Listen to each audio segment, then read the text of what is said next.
एक बार भगवान इंद्र अन्य सभी देवताओं के साथ अपने हाथी पर बैठकर पृथ्वी की चारों ओर यात्रा कर रहे थे।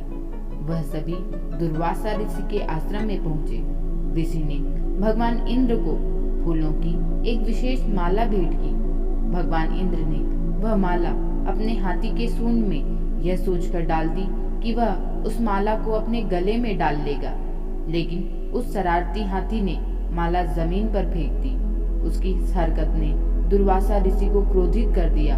ऋषि ने कहा, मुझे इस तरह अपमानित करने की आपने हिम्मत कैसे की? इसके लिए मैं आपको और अन्य सभी देवताओं को यह श्राप देता हूँ कि आप सभी अपनी वैभव और शक्तियाँ खो देंगे। उनके श्राप के प्रभाव से शक्तिहीन देवों के लिए कुछ दिनों बाद दैत्य और असुर मुसीबत बन गए। अंत में परेशानियों से थककर शक्ति विहीन देवता भगवान विष्णु के पास गए और अपनी समस्याओं के बारे में बताया। उन्होंने कहा, प्रभु हमारी मदद करें। अगर यह लगातार जारी रहा तो शीघ्र हम सब दैत्य और असुरों द्वारा मार डाले जाएंगे। भगवान विष्णु ने कहा, आप सभी को मिलकर समुद्र मंथन करना चाहिए। उस मंथन से निकले हुए अमृत से ही आप सभी अपनी शक्तियों को पुनः प्राप्त कर सकेंगे, परंतु इस कार्य के लिए आप सभी को दैत्य और असुरों की मदद भी लेनी पड़ेगी। तब भगवान इंद्र दैत्यों के राजा दैत्यराज बलि के पास गए। उन्होंने कहा, दैत्यराज, भगवान विष्णु के आशीर्वाद से हमें समुद्र का मंथन करना चाहिए। इस प्रक्रिया से समुद्र से रत्न निकलेंगे जिन्हें मैं आपके साथ बांटने का वादा करता हूँ। असुर और दैत्य लालची थे, इसलिए वह समुद्र मंथन में देवताओं की मदद करने के लिए तैयार हो गए। एक सभा आयोजित की गई जिसमें यह तय किया गया कि मंदराचल पर्वत एक मथनी के तौर पर इस्तेमाल किया जाएगा और सांपों के राजा नागराज वासुकी को पर्वतनुमा मथनी की रस्सी बनाकर पर्वत की चारों ओर लपेटकर दोनों पक्षों की ओर से खींचा जाएगा। कुछ देवता और असुर मंदराचल पर्वत लाने के लिए गए, लेकिन पर्वत इतना भारी था कि वह सभी उसे स्थानांतरित करने में असमर्थ थे। इसलिए सभी भगवान विष्णु के पास गए और उनसे मदद की भीख मांगी।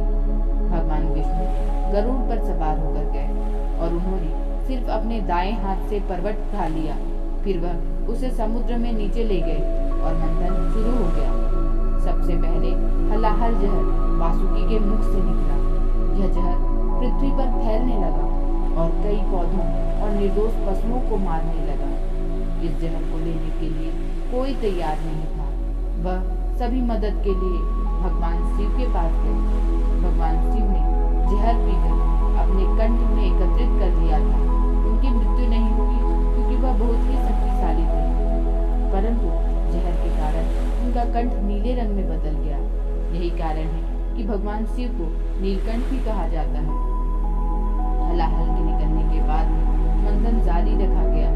उसके पश्चात कामधेनु नामक दिव्य गाय उत्पन्न हुई।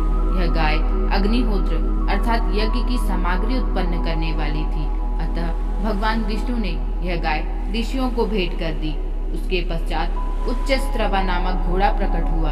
यह घोड़ा मन की गति से भी तेज था। श्वेत वर्णी यह घोड़ा राजा बलि को प्रदान किया गया। उसके पश्चात ऐरावत नामक हाथी उत्पन्न हुआ। 4 दांतों वाले ऐरावत हाथी को इंद्र ने अपने पास रख लिया। क्रम में कौस्तुभ नामक मणि प्रकट हुआ। पौराणिक मान्यता के अनुसार यह मणि जिसके पास भी होता है उसे कोई भी दैवी आपदा नहीं हो सकती। उसके पश्चात 6वें क्रम में कल्प वृक्ष नामक वृक्ष प्रकट हुआ। यह वृक्ष सभी इच्छाओं की पूर्ति करने वाला वृक्ष था, जिसे देवराज इंद्र ने स्वर्ग के लिए रख लिया। उसके पश्चात 7वें क्रम में रंभा नामक अप्सरा उत्पन्न हुई, जिसे देखकर समस्त देवता व दानव उसके रूप पर मोहित हो उठे। अप्रतिम सौंदर्य से परिपूर्ण रंभा ने अपने निवास के लिए स्वर्ग का चयन किया। तमाम नृत्यों व कलाओं से निपुण रंभा इंद्र की राज्यसभा की प्रसिद्ध अप्सरा बनी। उसके पश्चात 8वें क्रम पर देवी लक्ष्मी प्रकट हुई। क्षीर सागर से उत्पन्न होने के कारण सिंधुजा या सिंधु तनिया भी कहलाती हैं। कमल में विराजमान कांतिमय शरीर व हाथों में कमल लिए जब देवी लक्ष्मी प्रकट हुई, तब सभी देवता, दानव व ऋषि यही चाहते थे कि लक्ष्मी उसे मिले। तब भगवान विष्णु ने उनसे पूछा, देवी आप खुद निर्णय लीजिए कि आप किसके साथ रहना चाहती हैं। तब देवी लक्ष्मी ने कहा, न देवताओं के साथ न असुरों के साथ। यदि आप मुझे रखते हैं तो मैं आपकी पत्नी बनकर आपके साथ रहना चाहती हूँ। तब भगवान विष्णु ने उन्हें पत्नी के रूप में स्वीकार किया। 9वें क्रम में वारुणी नामक मदिरा की उत्पत्ति हुई, जिसे दानवों ने ग्रहण किया। उसके पश्चात चंद्रमा की उत्पत्ति हुई। चंद्रमा शीतलता प्रदान करने वाला था। हलाहल के प्रभाव के कारण भगवान शिव का गला नीला पड़ गया था, अतः शीतलता प्राप्त करने के लिए भगवान शिव ने चंद्रमा को अपने शीश पे धारण किया। 11वें क्रम पर पारिजात वृक्ष प्रकट हुआ। इसकी विशेषता यह है कि इसे छूने से थकान मिट जाती है, जिसे देवराज इंद्र ने रख लिया। 12वें क्रम पर पांचजन्य शंख प्रकट हुआ। इसे भगवान विष्णु ने रख लिया। शंख विजय का प्रतीक माना जाता है तथा इसकी ध्वनि भी शुभ मानी जाती है। 13वें व 14वें क्रम में भगवान धन्वंतरी व अमृत प्रकट हुए। भगवान धन्वंतरी भारत में आयुर्वेद के जनक माने जाते हैं। जिस दिन भगवान धन्वंतरी प्रकट हुए वह दिन भारत में धनतेरस के रूप में मनाया जाता है। अमृत के प्रकट होने के बाद भगवान विष्णु ने मोहिनी अवतार लेकर समस्त अमृत देवताओं को पिला दिया, जिससे देवतागण पुनः शक्तिशाली हो गए और स्वर्ग पर देवताओं का पुनः अधिकार हो गया।